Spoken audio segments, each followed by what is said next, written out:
Assalamualaikum warahmatullahi wabarakatuh. Shalom, Om Swastiastu, Namo Buddhaya, salam kebajikan. Di sini saya dengan 4 rekan saya yang lain dari kelompok 6 statistik akan mempresentasikan hasil PPT kami mengenai bab 2 tentang tabel frekuensi, distribusi frekuensi, serta presentasi grafis. Namun sebelum itu, perkenalkan nama saya Dova Trisan Abifals dan nama-nama 4 rekan saya tertera di layar. Nah, untuk slide berikut ini terdapat beberapa tujuan dalam kita belajar bab 2 ini. Yang pertama yaitu dapat mengatur data kualitatif ke dalam tabel frekuensi.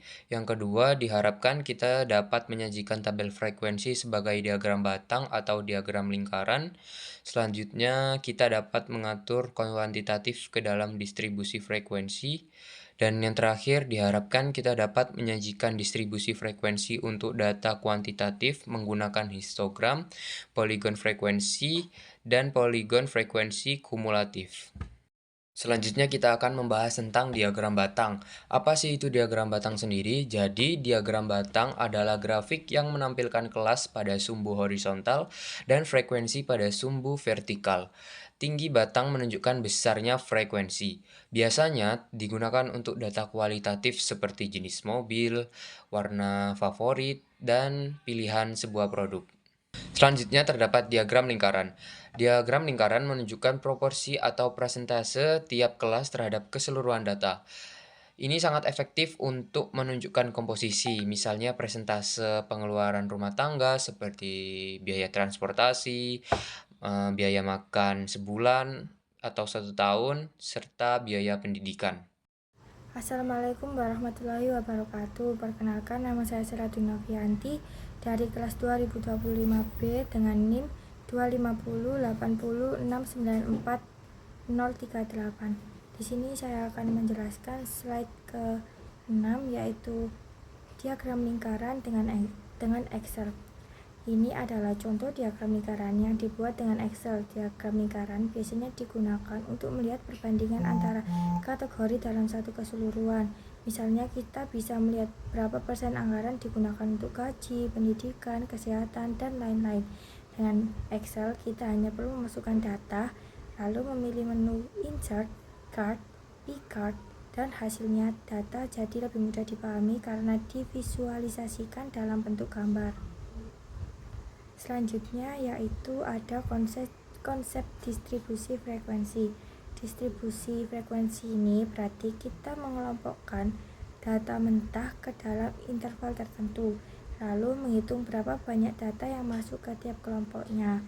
Contohnya di sini yaitu ada harga jual yang dikelompokkan dari rentang 15 sampai 18, 18 sampai 21, 21 sampai 24 dan seterusnya. Dari tabel tersebut, kita bisa langsung tahu kelompok mana yang paling banyak muncul. Konsep ini penting kalau datanya sangat banyak. Misalnya, ribuan nilai ujian mahasiswa bisa diringkas hanya menjadi 5-7 kelompok interval. Kalau tadi distribusi frekuensi, lebih ke pengelompokan interval, tabel frekuensi biasanya dipakai untuk menampilkan data kategori dengan jumlahnya. Contohnya di sini ada data tipe mobil. Domestik ada 50, luar negeri ada 30. Dengan tabel frekuensi, pembaca tidak perlu melihat data mentah satu persatu, tapi bisa langsung tahu gambaran sebaran datanya. Jadi lebih cepat dan jelas. Selanjutnya kita masuk ke frekuensi relatif. Frekuensi relatif adalah hasil pembagian antara frekuensi suatu kelas dengan jumlah total pengamatan. Jadi kalau frekuensi tadi hanya menunjukkan jumlah data di tiap kategori, frekuensi relatif ini menunjukkan proporsi atau presentasinya. Contohnya di tabel, jumlah mobil domestik yang terjual ada 50 unit dan total semua mobil ada 80 unit. Maka frekuensi relatifnya adalah 50 dibagi 80 hasilnya 0,625 atau 62,5%. Artinya dari semua mobil yang terjual, sekitar 62,5% adalah mobil domestik.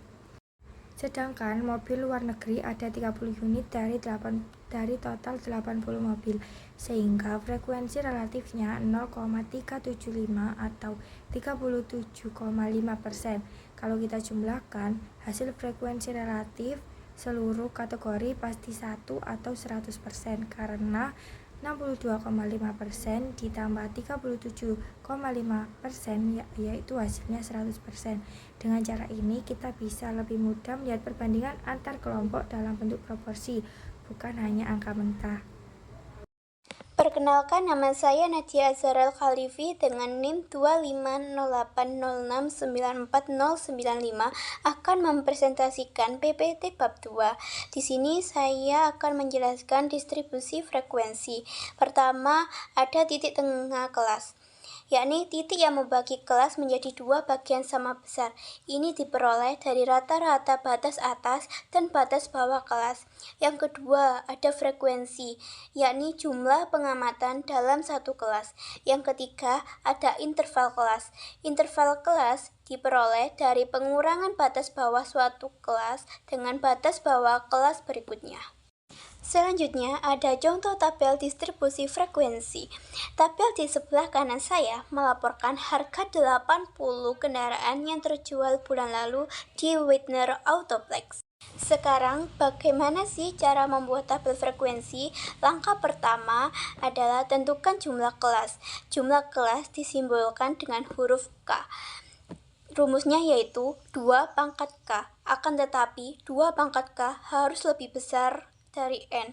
N adalah frekuensi kelas. Langkah kedua, yakni tentukan interval kelas. Rumusnya adalah I lebih besar sama dengan H kurangi L dibagi K, di mana I adalah interval kelas, H adalah nilai tertinggi, L adalah nilai terendah, dan K adalah banyaknya kelas. Langkah ketiga, yakni tetapkan batas kelas individu. Contohnya, kelas ini $15.000 sampai $18.000. Kelas selanjutnya $18.000 sampai $21.000 dan seterusnya. Batas intervalnya yakni harus sama, yakni 3.000. Setelah rekan saya, mohon izin untuk dapat mengambil alih dengan saya Amelia Metanesiantoro dengan NIM 25080694037. Saya akan menjelaskan mengenai langkah keempat dalam membuat tabel frekuensi. Untuk langkah keempat yaitu hitung harga jual kendaraan ke dalam kelas-kelas, di mana dapat kita ambil contoh yaitu di data yang pertama, yaitu di antara $15.000 hingga $18.000 memiliki frekuensi 8 dan dibuat turusnya, sehingga dapat kita lakukan di bagian kelas-kelas lainnya, dan kita kelompokkan dalam kelas-kelas misalnya di 18.000 hingga 21.000 hingga 33.000 sampai 36.000 gitu. Untuk langkah kelimanya, kita lanjutkan dengan menghitung jumlah item dalam setiap kelas. Untuk dalam setiap kelasnya, seperti di 15 hingga 18 di bagian dengan dalam kurung ribuan, frekuensinya memiliki 8, totalnya 8, lalu di 18 hingga 21 memiliki 23, dan hingga 33 hingga 36 memiliki frekuensi 2, lalu semua frekuensinya ditambah hingga mencapai total 80. Untuk langkah berikutnya, dapat kita ubah dari distribusi frekuensi menjadi distribusi frekuensi relatif, di mana dapat kita lakukan dengan menjadikan distribusi frekuensi relatif. Setiap frekuensi di kelas dibagi dengan jumlah total pengamatan. Dapat kita ambil contoh, misalnya di 15 hingga 18 memiliki frekuensinya 8. Kalau jika kita ingin menemukan frekuensi relatifnya, dapat kita lakukan dengan membagi frekuensi dengan total frekuensi yang ada. Misalnya 8 per 80, sehingga mencapai relatif frekuensinya 0,1000. Kita bisa lakukan di kelas-kelas lainnya, dan semua kelas-kelasnya dibagi dengan total pengamatan yang ada. Jadi misalnya 18 hingga 21 frekuensi relatifnya didapatkan dari 23 per 80. Selanjutnya sama juga dari frekuensi dibagi total pengamatan yang ada gitu. Sehingga frekuensi relatif yang didapat kita bisa Selanjutnya, saya akan membahas mengenai presentasi grafis dari distribusi frekuensi. Untuk distribusi frekuensi dapat dijadikan grafis ada 3 bentuk, yaitu yang pertama histogram, yang kedua poligon frekuensi, dan yang ketiga distribusi frekuensi kumulatif. Histogram, saya akan membahas mengenai histogram. Untuk histogram, digunakan untuk distribusi frekuensi berdasarkan data kuantitatif sangat mirip dengan diagram batang, yang menunjukkan distribusi data kualitatif. Kelas-kelas ditandai pada sumbu horizontal dan frekuensi kelas pada sumbu vertikal. Frekuensi kelas diwakili oleh tinggi batang. Sehingga dapat kita ambil contoh ini di diagramnya, yaitu di sumbu horizontal ada selling price atau harga jualnya, dan kalau di sumbu vertikal terdapat number of vehicle atau kendaraan yang ada, nomor kendaraan yang ada, dan dalam setiap frekuensinya diwakili oleh tinggi batangnya, yaitu misalnya di antara 15 hingga 18 memiliki frekuensi 8, lalu 18 hingga 21 memiliki frekuensi 23, 21 hingga 24 memiliki frekuensi 17, 24 hingga 27 frekuensi 18, dan seterusnya. Selanjutnya, untuk bagian histogram menggunakan Excel akan dilanjutkan oleh rekan saya. Terima kasih. Assalamualaikum warahmatullahi wabarakatuh. Perkenalkan, saya Malva Bella Hapsari yang akan menjelaskan materi histogram dengan menggunakan Excel, di mana terdapat dua data, yaitu harga jual dalam ribuan dolar dan frekuensi. Yang pertama adalah 16,5 dengan frekuensi 8, 19,5 frekuensinya 23, 22,5 frekuensinya 17, 25,5 frekuensinya 18, 28,5 frekuensinya 8, 31,5 frekuensinya 4, 34,5 frekuensinya 2. Dimana cara membacanya adalah dan cara membuatnya adalah dalam gambar terdapat antara dua garis, yaitu yang berdiri dan yang tidur, dimana garis yang mengarah ke sebelah kanan itu sumbu X dan yang tegak itu sumbu Y. Sumbu X meliputi harga jual, sedangkan sumbu Y meliputi frekuensinya. Selanjutnya ada membuat tabel frekuensi. Di sini poligon frekuensi juga menunjukkan bentuk distribusi dan mirip dengan histogram. Sebelahnya terdapat gambar tabel, yaitu terdiri dari 3 data, yaitu harga jual, titik tengah, dan frekuensi.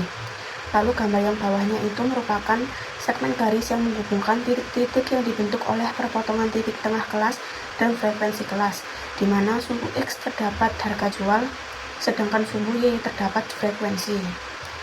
Lalu di sini saya akan menjelaskan tentang distribusi frekuensi kumulatif.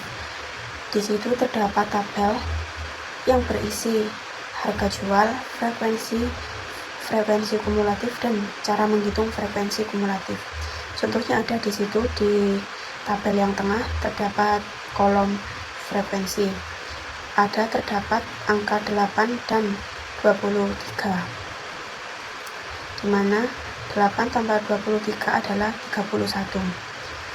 Distribusi frekuensi kumulatif di sini berfungsi untuk mengakumulasi nilai-nilai data.